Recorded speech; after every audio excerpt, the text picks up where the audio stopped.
दोस्तों, बहुत समय पहले की बात है। किसी नगरी में एक युवक रहा करता था। वह युवक बहुत ही शर्मीला था।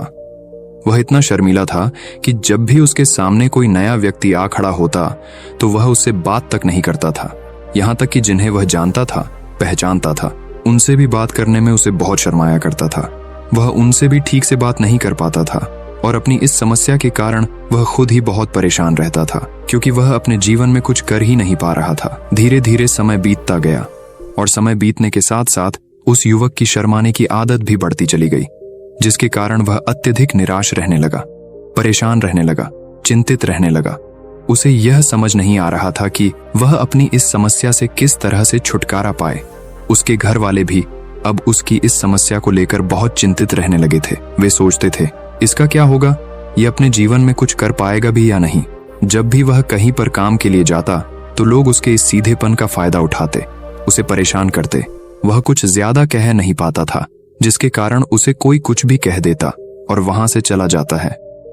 इन्हीं सब कारणों की वजह से उसका मन कहीं भी किसी भी काम में नहीं लगता। वह हर काम को कुछ ही दिनों में छोड़ दिया करता। उसके मन में बहुत कुछ चल रहा था।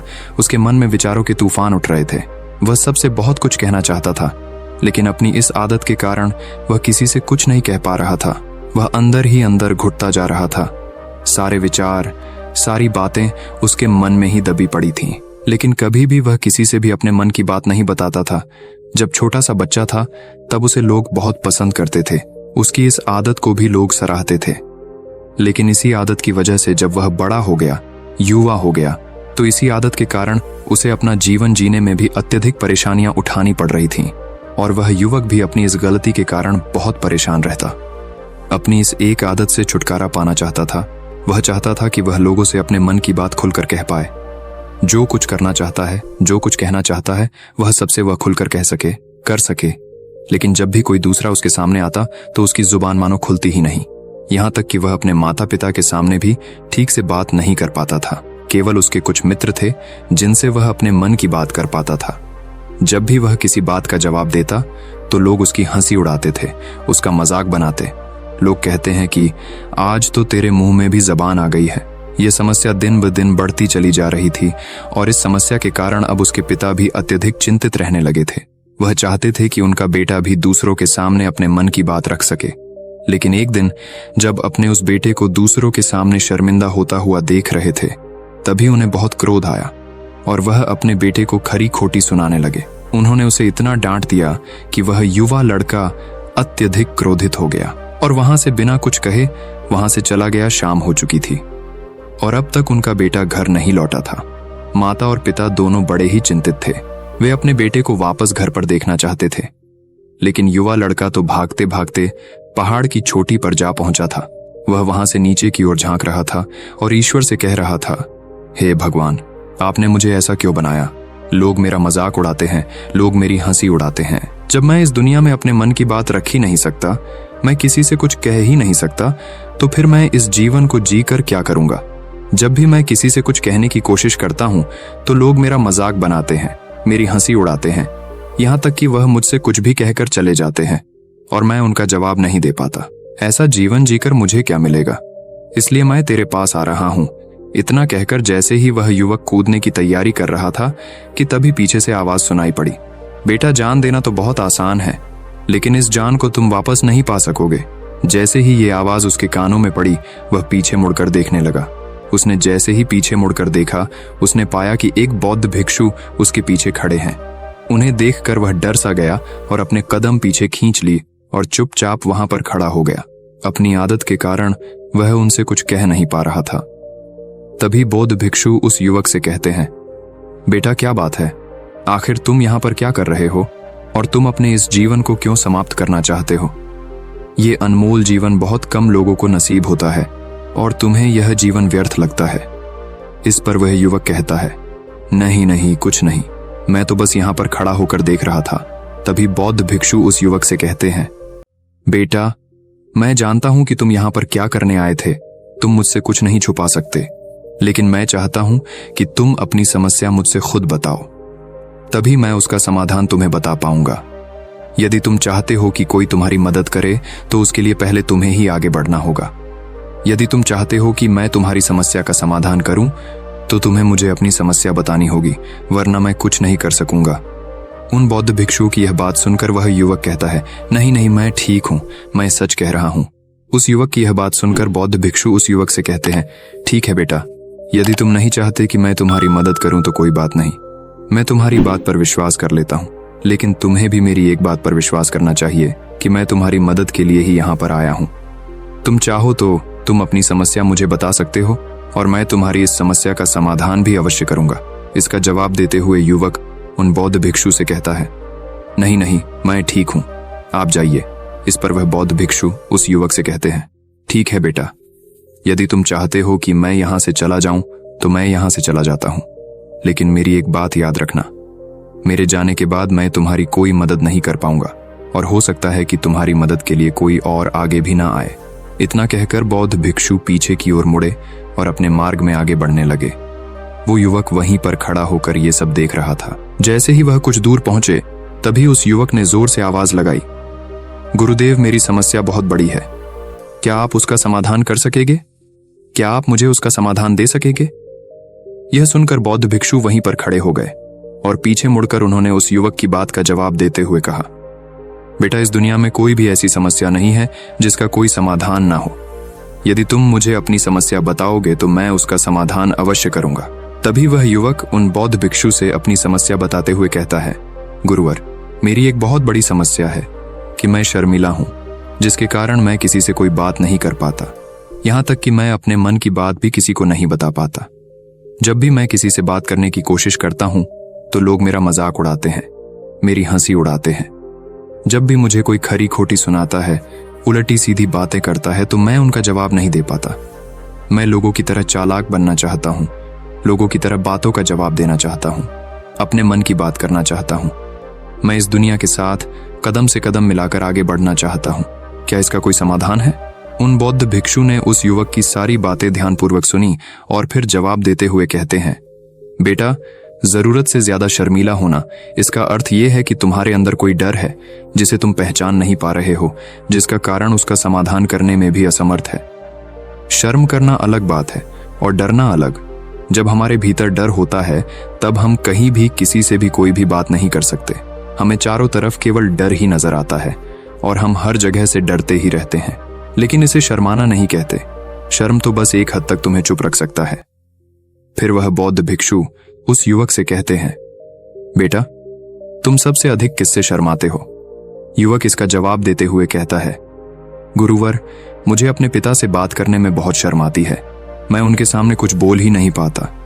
तभी वह बौद्ध भिक्षु उस युवक से कहते हैं, अच्छा, तो ये बताओ, जब तुम अपने पिता से बात कर रहे होते हो या फिर बात करने का प्रयास करते हो तो तुम्हारे मन में कैसे ख्याल आते हैं? युवक इसका जवाब देते हुए कहता है, गुरुवर, जब भी मैं अपने पिता से बात करने का प्रयास करता हूं तो मुझे ऐसा लगता है कि मानो मेरे पिता अभी मुझे डांट देंगे, मुझ पर क्रोध करेंगे, मुझसे नाराज हो जाएंगे और कहीं ना कहीं मुझे यह भी लगता है कि मैं कुछ गलत बात ही करूंगा। यहां तक कि मेरे मन में ऐसे भी ख्याल आते हैं कि शायद मेरे पिता मुझसे प्यार ही नहीं करते। परंतु गुरुवर, आप कहते हैं कि शर्म अलग है और डरना अलग बात है, तो क्या कोई ऐसा उपाय है जिससे मुझे डर ही ना हो? क्या कोई ऐसा रास्ता है जिससे मेरे अंदर का ये डर पूरी तरह से समाप्त हो जाए? कृपा करके मुझे इस समस्या का समाधान बताइए। मुझे अपने इस डर से बाहर निकलना है। मुझे लोगों की तरह अपने इस जीवन को खुलकर जीना है। उस युवक की यह सारी बातें सुनकर बौद्ध भिक्षु उस युवक से कहते हैं, जाओ और अपने पिता से कहो कि मुझे कुछ काम करना है और उसके लिए मुझे आपसे कुछ धन चाहिए।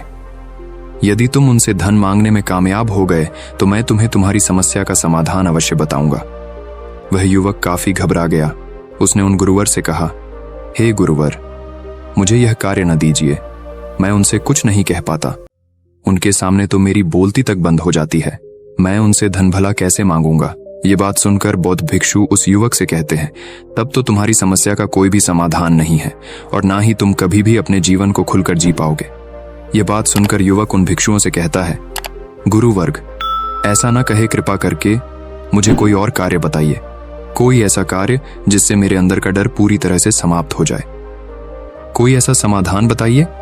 इसका जवाब देते हुए वह बौद्ध भिक्षु उस युवक से कहते हैं, बेटा, यदि तुम्हें अपने अंदर के डर को समाप्त करना है तो पहले तुम्हें मेरा यह कार्य करना होगा। जो मैंने तुम्हें कहा है। वह युवक घबराकर काफी देर सोच विचार करने के बाद पुन गुरुवर से कहता है, ठीक है, यदि आप चाहते हैं कि मैं इस कार्य को करूं तो मैं इसे करने का पूरा प्रयास करूंगा। इतना कहकर वह युवक अपने घर लौट जाता है। उसे देखकर उसके माता पिता बहुत खुश हो जाते हैं और वह युवक अपने पिता से डरते डरते कहता है, पिताजी, मुझे आपसे कुछ बात कहनी है। इस पर उसके पिता कहते हैं, बोलो क्या बात है। युवक आगे कहता है, पिताजी, मैं कुछ काम करना चाहता हूं और उसके लिए मुझे आपसे कुछ धन चाहिए। क्या आप मुझे कुछ धन दे सकते हैं? इतना सुनकर उस युवक के पिता ने उसकी ओर ध्यान से देखा। काफी देर देखने के बाद वह खुशी से झूम उठे और तुरंत ही उन्होंने कुछ धन अपने पुत्र के हाथों पर रख दिया और कहने लगे, बेटा, इतना धन काफी है कि तुम्हें और चाहिए। इसके जवाब में वह युवक अपने पिता से कहता है, नहीं नहीं पिताजी, इतना काफी है, मैं इतने से काम चला लूंगा। वह युवक को उस धन को लेकर तुरंत दौड़ा दौड़ा उन बौद्ध भिक्षु के पास लौटा और जो धन उसने अपने हाथों में ले रखा था उसे दिखाते हुए वह कहता है, गुरुवर, जैसा आपने कहा था मैं धन लेकर आपके पास आ चुका हूं। मैंने अपने पिता से धन मांग लिया है। अब मुझे आप मेरी समस्या का समाधान बताओ। तभी बौद्ध भिक्षु उस युवक से कहते हैं, अरे इतनी जल्दी क्या है? अभी तो तुम्हें मेरे लिए एक और काम करना है, तभी मैं तुम्हें तुम्हारी समस्या का समाधान अवश्य बताऊंगा।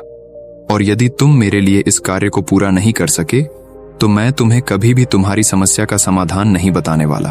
तभी वह युवक उन बौद्ध भिक्षुओं से कहता है, हे गुरुवर, अभी तो मैंने आपके लिए एक काम किया है, अभी आप मुझे एक और काम करने के लिए कह रहे हैं। तभी बौद्ध भिक्षु उस युवक से कहते हैं, हाँ, तुम्हें मेरे लिए एक और काम करना ही होगा। वह युवक एक बार फिर से काफी देर सोच विचार कर उन बौद्ध भिक्षु से कहता है, अच्छा ठीक है, बताइए अब मुझे क्या करना है। इसके जवाब में बौद्ध भिक्षु उस युवक से कहते हैं, जाओ और यह धन जो तुमने अपने पिता से मांग कर लाया है, इस धन को वापस अपने पिता को लौटा दो और साथ साथ ये भी कहना कि पिताजी, मैं अभी काम नहीं करना चाहता हूं, लेकिन जब समय आएगा तो मैं आपसे यह धन वापस ले लूंगा और उससे अपना काम पूरा करूंगा। यह बात सुनकर युवक एक बार फिर से ऊपर से नीचे तक पूरी तरह से कांप गया और कहने लगा, गुरुवर, आप मुझे कोई और काम सौंप दीजिए, मैं उसे जरूर करूंगा। लेकिन अब यदि मैं धन लेकर उनके पास वापस गया तो वह क्या सोचेंगे मेरे बारे में? मैं तो शर्मिंदा हो जाऊंगा उनके सामने। इसलिए गुरुवर, कृपया करके मुझे कोई और काम दे। तभी बौद्ध भिक्षु उस युवक से कहते हैं, बेटा, जो काम मैंने तुम्हें सौंपा है तुम्हें उसी कार्य को पूरा करना होगा, अन्यथा तुम्हारी समस्या का समाधान मैं तुम्हें नहीं बताने वाला। काफी देर सोच विचार करने के बाद वह उन बौद्ध भिक्षु से कहता है, ठीक है गुरुवर, मैं वापस जाता हूं और ये धन लौटाकर मैं अब भी आता। वह तुरंत दौड़ा अपने पिता के पास वापस लौटा और उसने अपने पिता से कहा, पिताजी, मैं यह धन अभी नहीं लेना चाहता, अभी ये धन आप मुझसे वापस ले लीजिए। जब मुझे कोई काम पड़ेगा तो मैं आपसे ये धन वापस ले लूंगा।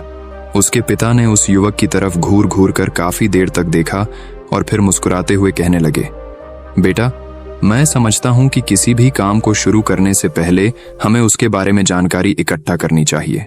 उसके बारे में समझना जरूरी है। कब, क्या, कैसे और कब तक करना है, इसके बारे में भी हमें जानकारी लेनी जरूरी है। कोई भी काम ऐसे ही नहीं शुरू किया जा सकता, उसमें हम नहीं होंगे या फिर नहीं, इसका भी अनुमान हमें लगाना पड़ता है। और जब हम इन सभी के बारे में सही जानकारी प्राप्त कर लेते हैं तभी हमें धन लगाना चाहिए। मुझे बहुत खुशी है कि तुमने ये सही निर्णय लिया है। जब तुम्हें यह समझ में आ जाए कि जो कार्य तुम करने जा रहे हो वह तुम्हारे लिए उचित है, तब तुम चाहो तो मैं तुम्हें यह धन वापस लौटा दूंगा। युवक अपने पिता से यह सारी बातें सुनकर मन ही मन बहुत प्रसन्न था। उसने ये तो उम्मीद तक नहीं की थी कि उसके पिता हंसकर उसे इस तरह से सारी बातें समझाएंगे। वह मन ही मन ये सोच ही रहा था कि तभी उसके पिताजी उसके और करीब आए और अपनी उस युवा बेटे को गले से लगा लिया।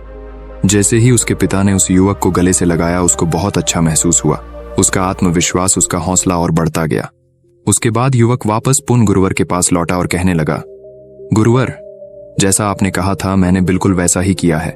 मैंने धन अपने पिता को वापस कर दिया है। अब तो कृपया करके मुझे मेरी समस्या का समाधान बता दीजिए। तभी बौद्ध भिक्षु उस युवक की तरफ देखकर मुस्कुराते हैं और इस युवक से कहते हैं, बेटा, इतनी जल्दी क्या है? अभी तो तुम्हें मेरे लिए एक और काम करना ही पड़ेगा। वह युवक कहता है, महाराज, आप आखिर मुझसे बार बार इस तरह से काम क्यों करवा रहे हैं? क्या आपके पास मेरी समस्या का कोई समाधान नहीं है? कहीं आप मुझे बेवकूफ तो नहीं बना रहे?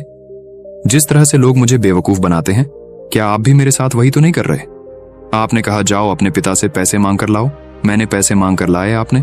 फिर कहा जाओ ये पैसे अपने पिता को लौटा कर आओ, मैंने आपके कहे अनुसार बिल्कुल वैसा ही किया। और अब आप कह रहे हैं कि मैं आपके लिए एक और काम करूं? नहीं, ये मुझसे नहीं होगा। तभी बौद्ध भिक्षु उस युवक की तरफ देखकर मुस्कुराते हैं और कहते हैं, बेटा बस ये आखिरी काम है और यह बहुत सरल भी है। तुम जैसे ही इस कार्य को पूरा करोगे, मैं तुम्हें वचन देता हूं कि मैं तुम्हारी समस्या का समाधान तुम्हें अवश्य बताऊंगा। इस पर वह युवक फिर से एक बार सोच विचार करता है और उन बौद्ध भिक्षु से कहता है, ठीक है, लेकिन ये आखिरी काम जो मैं आपके लिए करूंगा, बताइए मुझे क्या करना है। तभी बौद्ध भिक्षु एक मूर्ति निकालकर उस युवक के हाथ में थमा देते हैं। वह मूर्ति देखने में बहुत ही साधारण सी थी, लेकिन वह बौद्ध भिक्षु उस युवक से कहते हैं, बेटा तुम्हें इसे बाजार में ले जाना है, इसे बेचना है और इसके बदले में तुम्हें 100 सोने के सिक्के लेकर आने हैं। जब तुम यह करने में सफल हो जाओगे, तभी मैं तुम्हें तुम्हारी समस्या का समाधान तुम्हें बता पाऊंगा। वह युवक उस मूर्ति को अपने हाथ में लेकर बड़े ही गौर से देखता है और उन बौद्ध भिक्षुओं से कहता है, हे गुरुवर, ये तो बड़ी ही साधारण सी मूर्ति लग रही है, मानो मिट्टी की बनाई गई। इसके लिए भला 100 सोने के सिक्के मुझे कौन देगा? कहीं आपका माथा फिर तो नहीं गया है? इसके 1 या 2 सोने के सिक्के मिल जाए, वही बहुत है, लेकिन इसके लिए 100 सोने के सिक्के कोई नहीं देगा। तभी बौद्ध भिक्षु उस युवक से कहते हैं, बेटा मैंने जो तुम्हें काम सौंपा है, यदि तुम उसे पूरा करोगे तभी तुम्हें तुम्हारी समस्या का समाधान मिल पाएगा, अन्यथा तुम चाहो तो अपने घर लौट सकते हो, फिर से वही अपने पुराने जीवन में जहां लोग तुम्हारा मजाक बनाते हैं, लोग तुम्हें डराते हैं, सताते। मैं तुम्हें यहाँ अपने डर को निकालने में तुम्हारी मदद कर रहा हूँ। तुम मेरे यहाँ काम करके अपने डर को धीरे धीरे भगा पाओगे। मेरे इस काम को पूरा कर दो, तुम्हें सब समझ आ जाएगा। वह युवक उन बौद्ध भिक्षुओं की बात सुनकर मन ही मन ये विचार करता है कि मुझे तो मेरी समस्या का समाधान किसी भी हालत में चाहिए, जिस कारण वह उस मूर्ति को उठाकर बाजार की ओर चल पड़ता है। बाजार पहुंचकर वो एक जगह चुपचाप उस मूर्ति को लेकर खड़ा हो जाता है और इंतजार करने लगता है कि कोई आएगा और उसे उस मूर्ति के बारे में पूछेगा, और तब वह उस मूर्ति के लिए 100 सोने के सिक्के की मांग करेगा। देखते ही देखते काफी समय बीत गया, लेकिन अभी तक उसके पास कोई भी व्यक्ति नहीं आया था। उसने आसपास देखा तो लोग चिल्ला चिल्ला कर अपने सामानों को बेच रहे थे, जोर जोर से आवाज लगा रहे थे। उसने भी सोचा, यदि मुझे अपनी इस मूर्ति को बेचना है तो मुझे भी जोर जोर से आवाज लगानी होगी। उस युवक ने चिल्लाना शुरू किया, लेकिन वह इतनी जोर से नहीं चिल्ला रहा था, उसकी आवाज उसे खुद तक सुनाई नहीं पड़ रही थी। तो भला उसकी आवाज को दूसरे कैसे सुनते, जिस कारण उसे कोई भी व्यक्ति खरीदने के लिए तैयार नहीं था। धीरे धीरे शाम का समय हो चुका था और उस व्यक्ति को यह डर था कि कहीं वह बौद्ध भिक्षु वहां से कहीं चला ना जाए, अन्यथा उसे उसकी समस्या का समाधान कौन देगा। ये सोचकर उसने जोर जोर से आवाज लगानी शुरू की कि 100 सोने के सिक्के में यह मूर्ति ले लो। उसकी आवाज सुनकर लोग उसके पास आने लगे और उससे यह सवाल करने लगे, इस मूर्ति में ऐसा क्या है जो तुम इसके लिए 100 सोने के सिक्कों की मांग रहे हो? इसके अंदर ऐसा कुछ तो खास होगा ही। युवक काफी देर सोच विचार कर उस युवक से कहता है, नहीं नहीं, मुझे कुछ नहीं पता, मैं तो बस ये मूर्ति यहां पर बेचने आया हूं। तभी उसमें से एक युवक उस युवक से कहता है, अगर ऐसी बात है तो इस मूर्ति को कोई नहीं खरीदने वाला। आखिर इस मूर्ति में ऐसा क्या खास है जिसके लिए तुम सोने के सिक्के की मांग कर रहे हो? ये तो तुम्हें बताना ही पड़ेगा। धीरे धीरे कई लोग उसके पास आए और सभी ने बस एक ही सवाल किया, आखिर इस मूर्ति में ऐसा क्या खास है, ऐसी क्या बात है जिसके लिए तुम सोने के सिक्के की मांग कर रहे? उस युवक ने उससे बातचीत की, उन्हें समझाने की कोशिश की, कई प्रयत्न किए, लेकिन कोई भी उस मूर्ति को सोने के सिक्के देकर खरीदने के लिए तैयार नहीं था। वह निराश हो गया, उसे कुछ समझ नहीं आ रहा था कि वह क्या करे। तभी बाजार में उसने देखा कि कुछ लोग अपने सामानों की खासियत बता रहे हैं, उसे बेचने के लिए उसकी खास खास बातों के बारे में लोगों को समझा रहे हैं। ये देखकर उसने भी सोचा कि मुझे भी इस मूर्ति की कुछ खासियत लोगों को बतानी है। उसने फिर एक बार जोर जोर से आवाज लगानी शुरू की, समस्या का समाधान निकालने वाली मेरी गुरु की इकलौती मूर्ति, जो इस दुनिया में केवल एक ही है, जिसके पास भी यह मूर्ति होगी उसके घर में कोई समस्या नहीं होगी। यह मूर्ति उस समस्या का समाधान तुम्हें अवश्य बताएगी। ये सुनकर लोग उसके पास पहुंचने लगे और उसे ये सवाल करने लगे, क्या सच में ये मूर्ति जिसके पास होगी उसके पास कोई समस्या नहीं होगी? क्या सच में ये सभी समस्याओं का समाधान करती है? उसका जवाब देते हुए युवक कहता है, हाँ, सभी समस्याओं का समाधान कर देती है।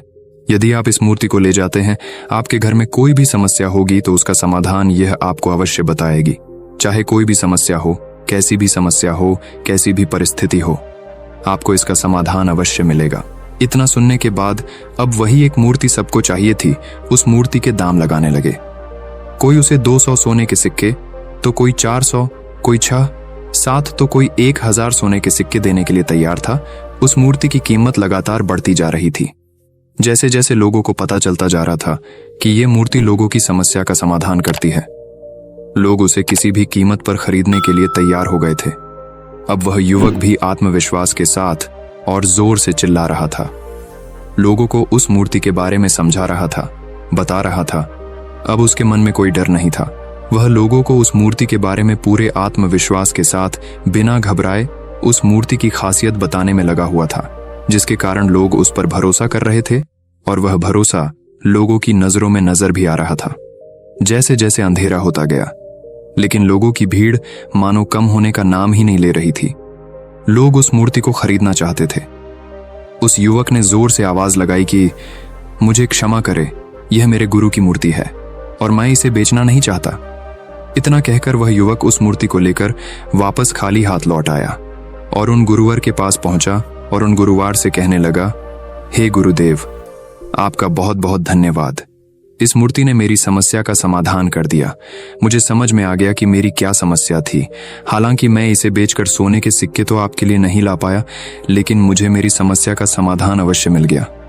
आपका बहुत बहुत धन्यवाद। इस बात को सुनकर बौद्ध भिक्षु उस युवक से कहते हैं, बेटा, मैंने तुम्हारी समस्या का समाधान नहीं किया है, तुमने तो खुद ही अपनी समस्या का समाधान किया।